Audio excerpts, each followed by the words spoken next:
हिंदी सक्ती गुजरातमध्ये नाही, राज्यावर का लादतायत असा सवाल संजय राऊत यांनी उपस्थित केलाय। संजय राऊत यांनी मुख्यमंत्री देवेंद्र फडणवीस यांना सवाल केलाय। मराठी शाळा बंद पडत नाहीत तर पाडल्या जातायत असंही त्यांनी म्हटलं आहे। राष्ट्रीय पातळीवरून मराठीपण कमी करण्यासाठी कारस्थान सुरू असल्याचा हल्लाबोल खासदार संजय राऊत यांनी केला आहे। महाराष्ट्रावर हिंदीची सक्ती हा एक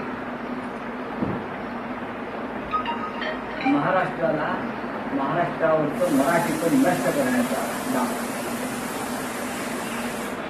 हिंदीची सक्ती गुजरातला नाही, किंबहुना अनेक घोषणांतून प्रधानमंत्री मोदी यांनी समोरच्या जनतेला विचारल्या, गुजराती जनतेला तुम्ही हिंदीची सक्ती सहन करणार आहात का? मोदींचे वक्तव्य आहे जाहीर समाजात।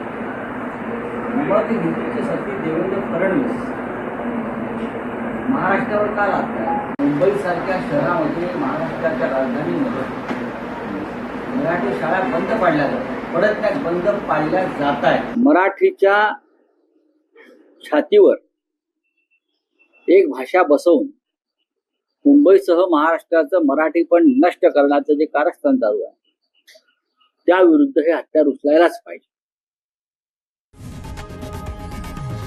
लोकशाही मराठी ऐका, पहा, जागरूक रहा।